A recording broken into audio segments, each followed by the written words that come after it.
West Berlin, 1956. A city of ghosts and spies, a vibrant island of democracy adrift in a vast Red Sea of communism. Surrounded on all sides by East Germany, it was a geopolitical flashpoint, the front line of the Cold War. For the 10,000 Allied soldiers stationed there, it was a fortress. But it was a fortress under siege. Surrounding them were nearly 1 million Soviet and East German troops, some garrisoned just kilometers away. Militarily, the city was indefensible. Western war plans were grimly realistic. If World War III ever broke out, Berlin would be overrun in hours. It would become, in the chilling words of the strategists, the world's largest POW camp. But hidden from the official order of battle, concealed within the city's daily life, was another plan. A secret weapon. In July 1956, a group of 40 American soldiers quietly arrived at McNair Barracks. They were different. To the young infantrymen of the Berlin Brigade, these newcomers were an enigma. They were older, held higher ranks, and moved with a quiet, unnerving confidence. They wore uniforms without rank insignia, and civilian clothes with equal ease. They came and went as they pleased, their schedules a mystery. They were called, officially, the Security Platoon. But their real name, known only to a handful of commanders, was Detachment A. They were an elite team of Green Berets, and their mission was one of the most secret and dangerous of the Cold War. They were not there to defend Berlin. They were there to avenge it. The concept was born from a stark reality. If Berlin fell, the war wouldn't be over. It would just be starting. Detachment A was America's stay-behind army. Their mission was not to fight on the front lines, but to disappear. To melt into the chaos of a captured city, activate hidden caches of weapons, and wage a brutal guerrilla war from behind enemy lines.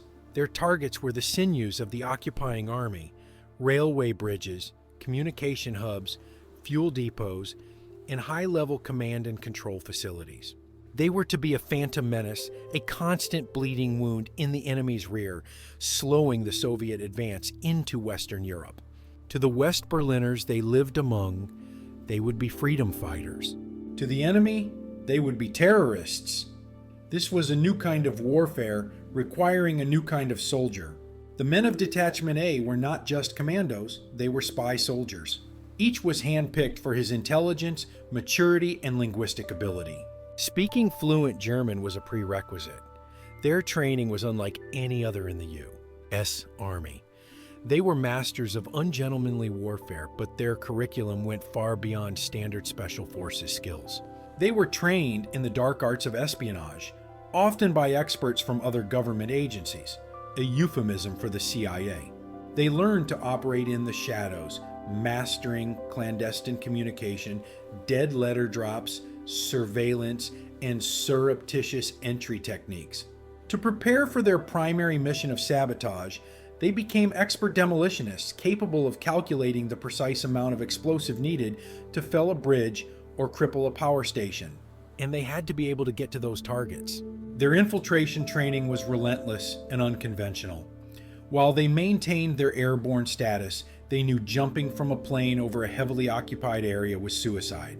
Instead, they practiced moving like ghosts through an urban landscape. They trained to navigate Berlin's sprawling, labyrinthine sewer system and to swim across its frigid canals and lakes in the dead of night, slipping past patrol boats and sentries. They became experts in urban climbing, ready to scale buildings to find a hidden sniper's perch or a secret observation post. Life in Detachment A was a state of perpetual readiness. For over 3 decades, every man in the unit was on a constant 2-hour alert, 24 hours a day, 7 days a week.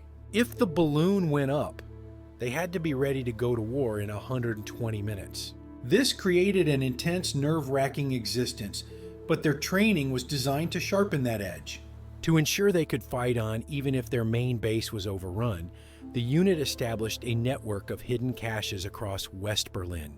Buried in parks, hidden in basements, and concealed in forgotten corners of the city were secret stashes of weapons, ammunition, explosives, and communications gear.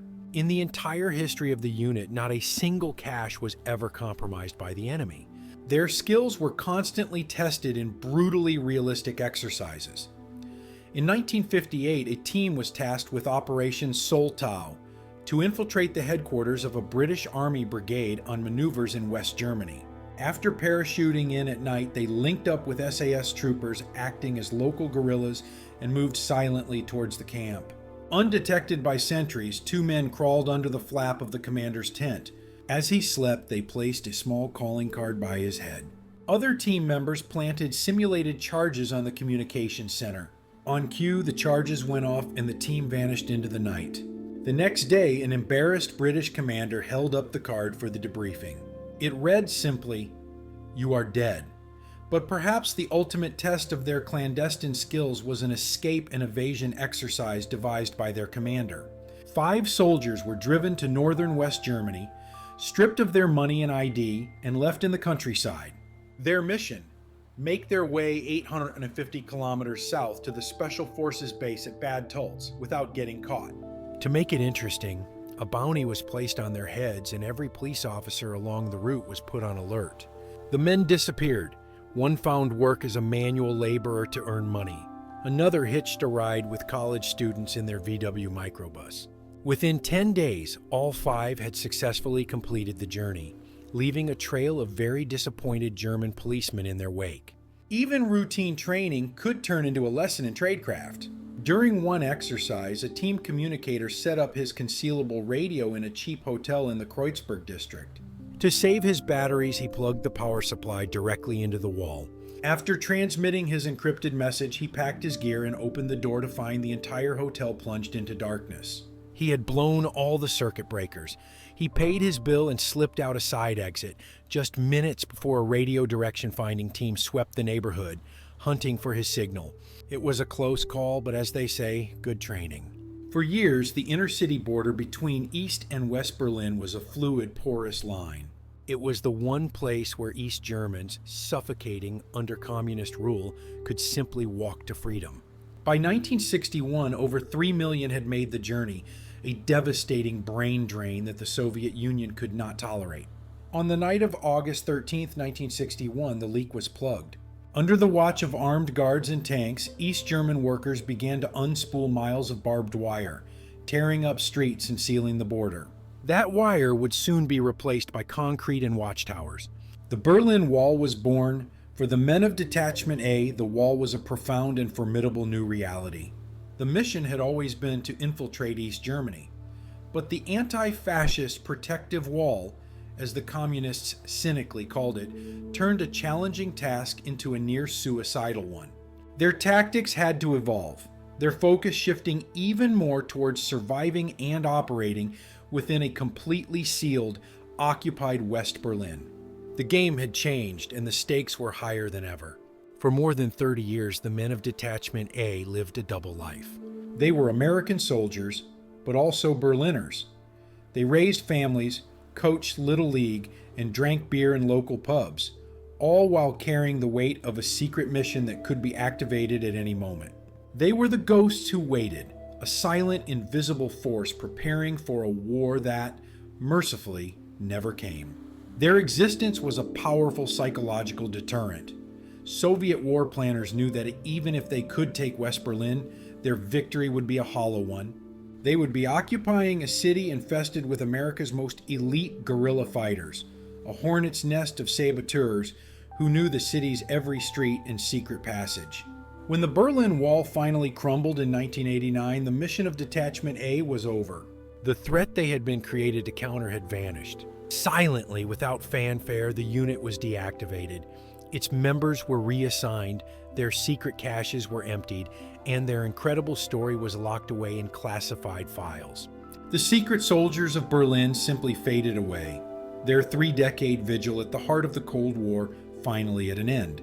They were a weapon that was never fired, a last resort that was never needed, and in that lies their greatest success.